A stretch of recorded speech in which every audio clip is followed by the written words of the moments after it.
Pelo menos 1% dos 192 milhões de brasileiros são moradores de rua, segundo o IBGE. E essa é a temática de hoje do NT Repórter.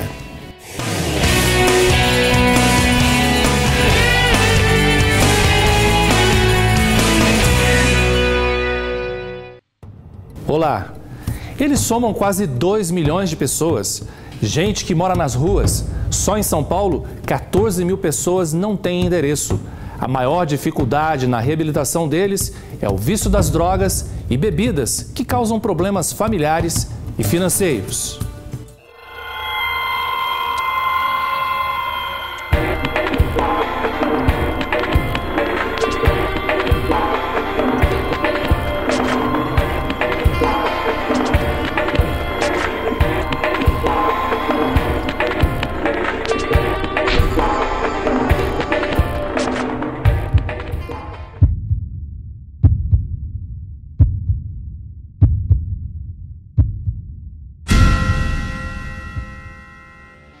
A pesquisa do Censo da População em Situação de Rua no município de São Paulo contabilizou mais de 14 mil indivíduos, sendo que 46,7% moram na rua e 53,3% moram em centros de acolhida da capital. Esses dados foram obtidos pela Fundação Escola de Sociologia e Política de São Paulo, a pedido da Secretaria Municipal de Assistência Social. A pesquisa foi realizada entre outubro de 2011 e abril de 2012. A região oeste da cidade de São Paulo tem o menor percentual de pessoas em situação de rua, e na região central concentra-se a maior parte dessa população. A grande maioria dos moradores de rua declarou na pesquisa consumir álcool e drogas, 74,4%. E a perda do emprego e problemas na família foram os principais motivos apontados para justificar a permanência nas ruas. Tinha família, tinha profissão, faço pintura, E o que aconteceu que veio parar na rua? Problema de família, a gente briga com a mesa e vai embora. Problema de família. Problema de família. E você tem contato com a sua família ainda hoje, não? Não, hoje não. Hoje eles nem sabem nem que eu tô aqui em São Paulo. Eles sabem que eu tô. É pra isso eu tô se marcado, tô pensando que eu tô até morto. Edson já teve esposa, casa e emprego. Quando questionado se a família se preocupa com ele, é sincero e diz ter esperança de um dia voltar para casa. Preocupar, porque uma hora eu vou pra lá, ué. Eu vou. Mas não sou triste da vida, não. Tranquilo. É isso que eu agradeço a Deus todos os dias. Tem minha Bíblia, eu leio minha Bíblia. Carrega ela comigo, essa é minha companheira. Então você tem fé? Tem fé em Deus, graças a Deus. E costuma ler a Bíblia? Leio a Bíblia. Minha Bíblia, todo dia cedo, eu catar buscar, agradeço a Deus nas igrejas. Tem que agradecer, né? Eu não sou triste da vida. Só da gente ter a vida, né? Só de ter a vida. Eu agradeço a Deus por causa disso mesmo. A saúde que Ele me dá. Pode estar chovendo só, eu não reclamo de nada. Um morador de rua que lê a Bíblia agradece a Deus todos os dias e não reclama de nada. Fica aí uma grande lição. Eu tô há umas 2 horas aqui no centro tentando encontrar alguém em condições para conversar comigo. Por que a maioria tá assim, sem condição de conversar? Sei, né? Muita droga. Cada um tem um problema, né? Eu não mexo com droga, graças a Deus, nunca mexi. Mas eu vejo muita droga e muita bebida aqui. Mas eu não bebo. Eu não bebo não droga. Mesmo ouvindo histórias de vida, é difícil entender o que leva uma pessoa a morar na rua, algumas vezes por opção. Para isso, recorremos a alguns especialistas. O capitalismo no Brasil prometeu muita coisa. Ou seja, a economia se desenvolveu muito, mas a sociedade, a cultura, a educação ainda ficou a reboque desse desenvolvimento econômico. Por conta disso, o que nós temos? Uma grande geração de riqueza e uma distribuição que ainda está muito aquém do que seria necessário. Daí você tem essas pessoas que hoje se encontram na rua, que muitas vezes chamam de excluídos, eu acho um termo muito impreciso, porque eles são incluídos, só que de maneira desumanizada. No fundo, a sociedade contemporânea acabou de uma forma a torná-los invisíveis socialmente e tornando-os supérfluos, ou seja, o capitalismo se desenvolve a um ritmo acelerado, globalizado, com muito desenvolvimento econômico, mas com pouca inclusão dessas pessoas na produção e na distribuição da riqueza. Então, muitas vezes eles não apenas não têm riqueza, ou seja, não chegam a essa riqueza gerada pela sociedade, mas também são excluídos da participação dessa riqueza, ou seja, eles não têm emprego. Nem todos os moradores de rua têm um transtorno mental emocional. Mas isso não significa também que, por serem normais, vamos dizer assim, eles não tenham sofrimentos. E que por causa desses sofrimentos, então, eles optem por irem para a rua ou morarem na rua. Então, eu não acredito que seja também uma opção, dentre várias outras que eles poderiam ter, né, eu opto por ir para a rua. Eu acredito que a opção de ir para a rua seja uma questão dentre várias outras que eles entendem como sendo uma opção de sobrevivência ou uma opção para eles se protegerem de situações ou familiares ou situações, né, por exemplo, de desemprego, e que eles veem na rua uma forma deles se protegerem disso. Ao mesmo tempo que encontramos pessoas fazendo uso de drogas... Boa noite. Tudo bem? Posso conversar um pouco com o senhor? Eu estou ocupado agora. Oi? Eu estou ocupado. Está ocupado? Tá bom, então. Tá fumando pedra. Vamos embora daqui. Vimos pessoas adorando a Deus. Já são mais de 11h30 da noite de uma quarta-feira. Nós estamos há mais de 2 horas andando aqui na região central de São Paulo. E aqui na Praça da Sé, olha só o que nós encontramos. Um culto de louvor a Deus, junto com os moradores de rua. A Missão Belém tem como objetivo apresentar o Evangelho para o povo de rua. Em 7 anos, o projeto já tirou mais de 22 mil pessoas dessa condição, que foram espalhadas pelas mais de 100 residências familiares no Brasil. Hoje nós estamos fazendo uma vigília, né? E nós estamos em missão desde o dia 13. E nós vamos continuar em missão até o dia 25 nas ruas, com o trabalho de tirar, né, os irmãos que estão nas ruas, nas drogas, para ir para uma casa de restauração, para buscar uma vida nova. E como que vocês realizam isso? Agora está acontecendo uma missa e depois?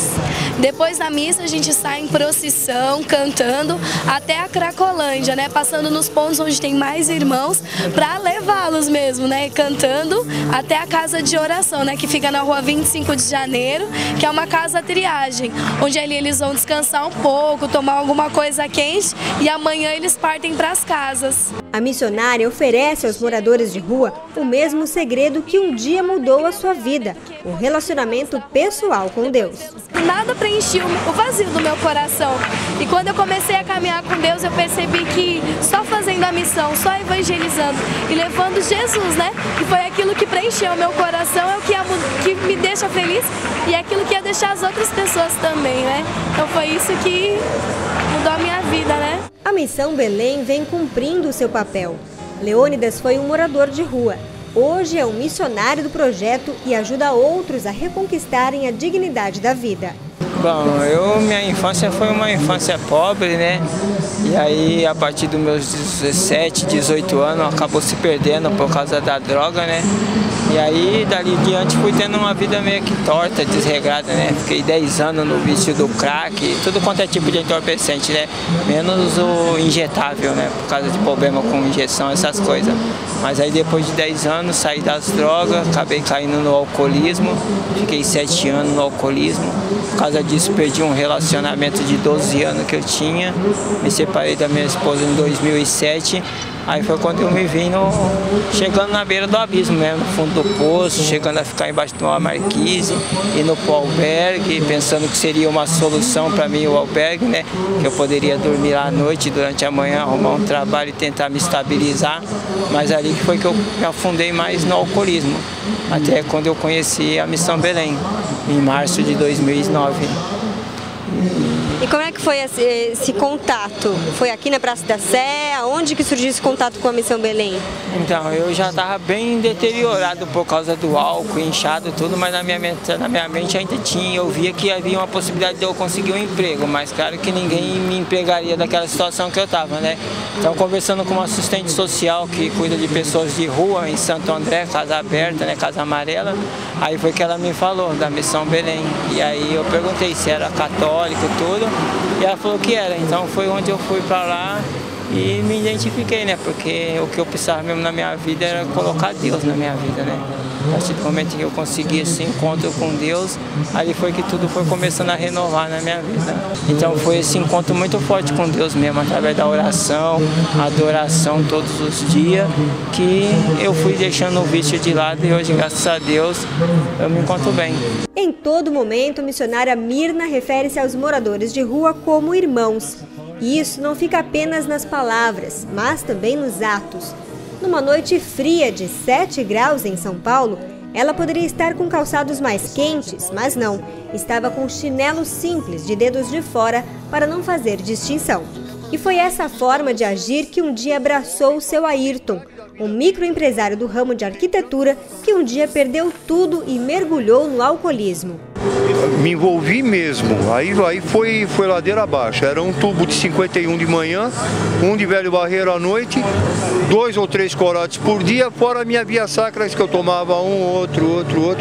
No momento que a fé entrou, eu abandonei o álcool, eu parei de beber e parei de fumar também, que eu era tabagista de 2 maços por dia. Nunca tive envolvimento com droga, com cocaína, crack, maconha, heroína, nada disso. Meu problema era álcool e o tabagismo, só. Hoje ele agradece a Deus, retribuindo esse amor ao próximo. Enquanto muitos preferem ficar na rua, outros optam por abrigos ou centros de acolhida, como esse no Viaduto Pedroso, onde dorme seu Jesus. Ele é um homem de 58 anos que já foi casado e tem filhos, mas largou tudo e hoje está na rua. Dorme no abrigo em cima da Avenida 23 de Maio. Tem uma situação de saúde complicada, com diversas doenças. Isso aqui está com começo de trombose. Se eu não for atrás, eu perco as 2 pernas. O albergue atende exclusivamente homens adultos, mas auxilia também pais com crianças. Funcionando dentro do Viaduto Pedroso há mais de 20 anos, o albergue atende 300 pessoas por dia. 100 durante o dia e 200 pessoas que dormem no abrigo. A Prefeitura de São Paulo, observando o trabalho aí dos metodistas, olha, vocês têm habilidade com as pessoas, nós temos um espaço, por que não eles irem até vocês? E aí depois desse diálogo, a Igreja Metodista e a Prefeitura de São Paulo, nasceu o projeto, aí no dia 20 de março de 92. Funciona no Viaduto Pedroso, então nós temos aqui embaixo, passando a 23 de maio, né? E aqui em cima também tem na Rua Pedroso, então, que chega até a Rua Brigadeiro Luiz Antônio. E nós estamos exatamente no viaduto, não é embaixo do viaduto, é o próprio viaduto. É uma extensão que tem 161 metros quadrados, né? Quem está em cima não percebe que é um espaço grande, né? Então nós temos pelo menos aí, vou dizer assim, 3 dormitórios, né? Tem banheiros, salas para palestra, cozinha, refeitório. Quem passa não imagina que está aqui embaixo. O Pedroso, como é chamado, é um centro de acolhida 24 horas. São 2 tipos de serviço. Às 8h30 até às 4h30 da tarde, nós atendemos 100 pessoas. O que eles fazem basicamente? Então eles entram, são cadastrados, há um serviço de cadastramento, e após ele dar o nome, ele recebe uma ficha para o almoço. E aí eles podem tomar banho, podem lavar a roupa. Alguns recebem correspondência aqui no próprio centro de acolhida. Temos serviços, tenho 3 assistentes sociais e um psicólogo. De acordo com a necessidade, eles fazem um agendamento e passam com o serviço social ou mesmo psicólogo. O ponto forte aqui é o almoço, que além de ser para quem dorme no albergue, é servido também a outros moradores de rua sem nenhum custo. Foi marcante ver a organização e a disciplina no momento sagrado da refeição. Enquanto uns estavam na fila para pegar seu prato, outros aguardavam sentados à mesa e depois partilhavam educadamente desse momento ímpar na vida de um morador de rua. E existem os outros que necessariamente não quer ficar cadastrado na casa, ele vem só para comer. Como é uma comunidade de origem cristã, 2 vezes na semana acontecem estudos bíblicos e aos finais de semana culto. O curioso é que o coordenador do projeto também foi alcançado pela palavra de Deus, mas em outra ocasião, como ele mesmo faz questão de contar. Eu, no meu caso, eu fui discriminado porque eu fui presidiário, né? Há um tempo da minha vida aí fui policial militar e acabei me tornei o próprio Deus da minha vida, me tornei justiceiro, né? E queria consertar o mundo.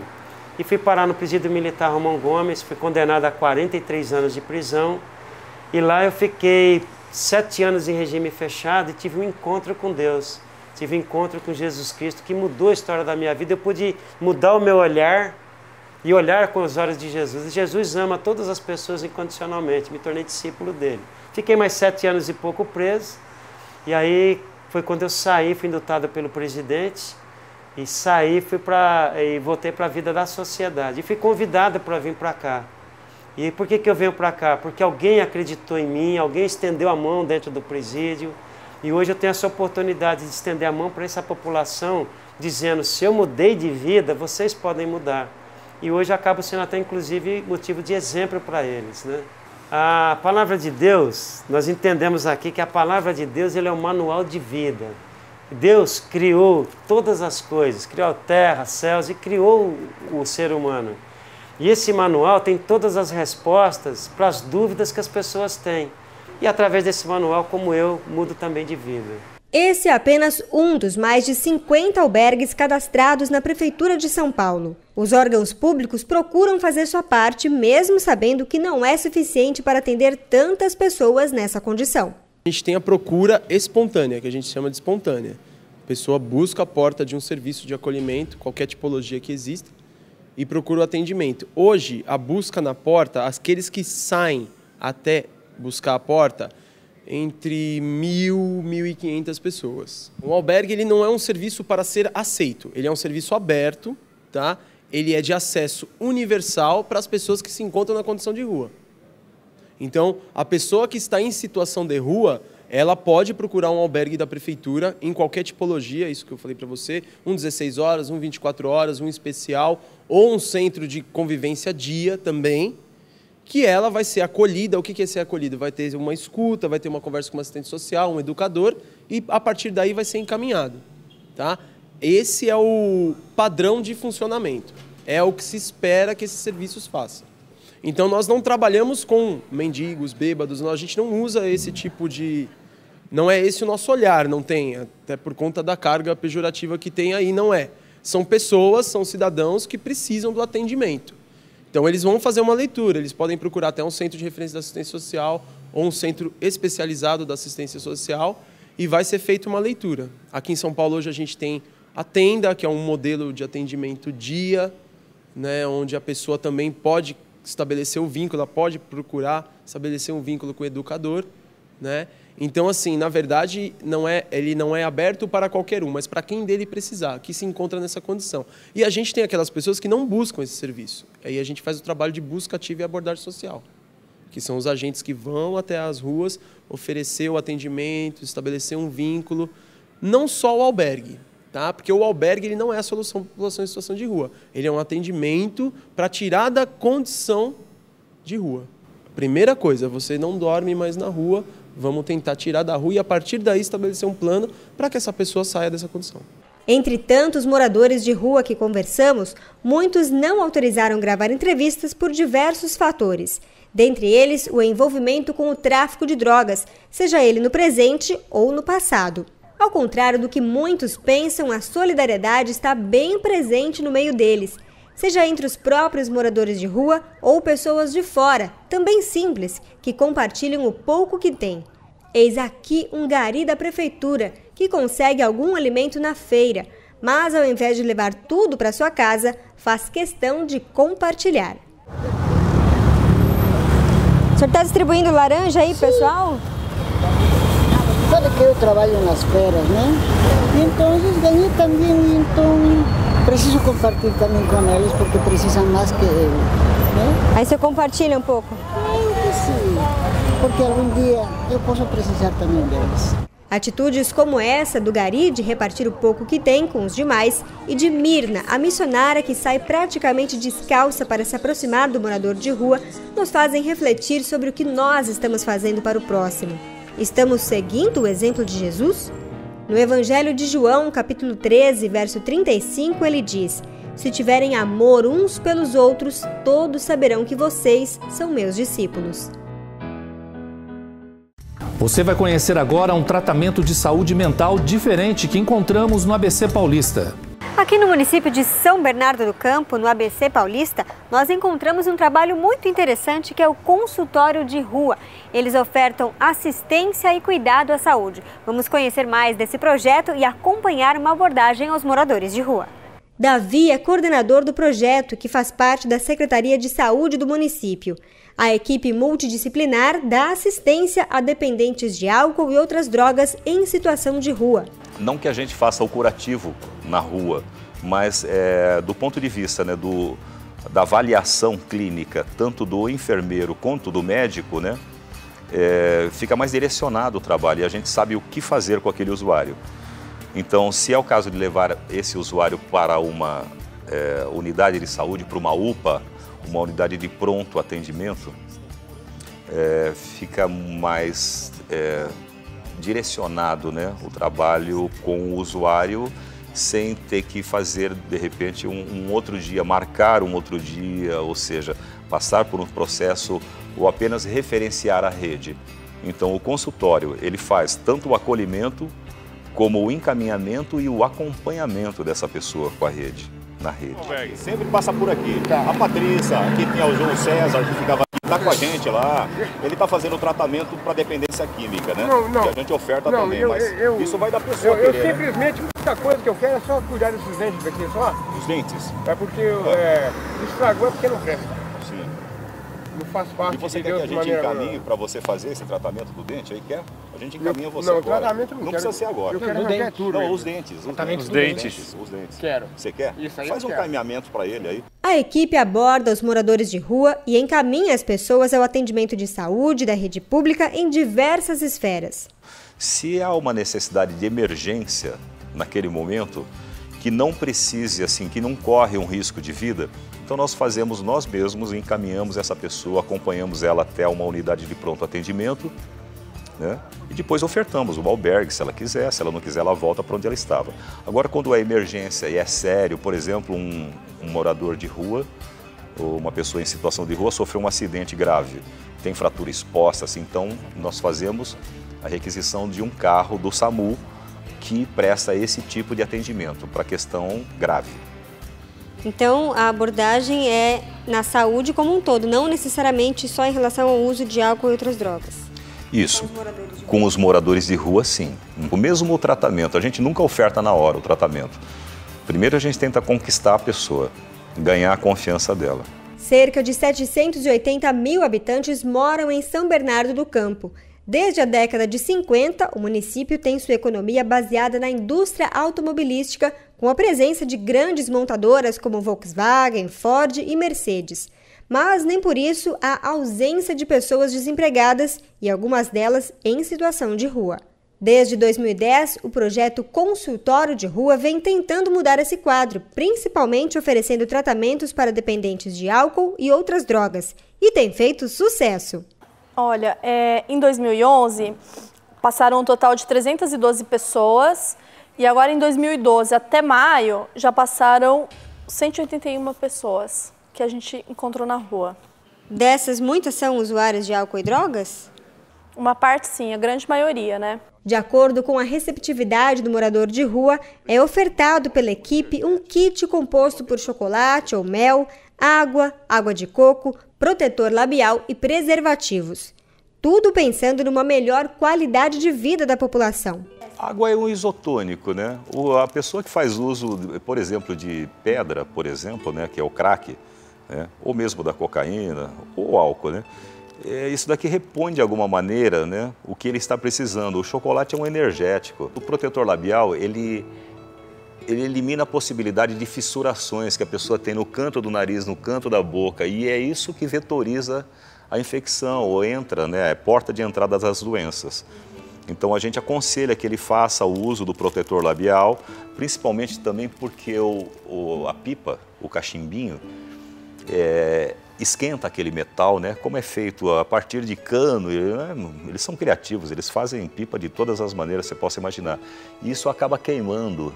E a própria fumaça, né, porque é uma droga inalável, acaba criando um ressecamento da mucosa. E isso que acaba fissurando, né, criando as fissuras, e é por ali que vetoriza a porta de entrada quando se divide o quê? A pipa com o outro, quando se divide o canudo, quando se, mesmo até o baseado, né, a maconha, que as pessoas acabam fumando e passando o baseado para o outro, ele está passando também na saliva. Se ele tiver uma herpes, ele vai passar, se ele tiver hepatite, ele vai passar. A prática de redução de danos age na orientação sobre os perigos de compartilhar seringas para o uso de drogas para não se infectarem ou infectar outras pessoas com doenças de transmissão sanguínea, reduzir a frequência do uso de alguma droga para diminuir os danos que ela possa causar, não levar bebidas em garrafas de vidro para eventos e espaços públicos, evitando assim que acidentes com vidro possam ferir as pessoas, e tantas outras orientações que podem fazer a diferença e, como o próprio nome diz, reduzir danos. Pensando, né, na vulnerabilidade, né, que a pessoa fica em situação de rua também, a resistência também, né, afeta um pouco. E resistência, quando ela está baixa, é porta de entrada para doenças. E como a própria Organização Mundial da Saúde define, saúde é um estado de completo bem-estar físico, mental e social, e não apenas a ausência de doenças. Tantas histórias, tantos projetos de vida para melhorar a qualidade de vida dessas pessoas, tantos exemplos. Exemplos que vão ficar na memória de toda a equipe de produção, que depois desse programa já não é mais a mesma.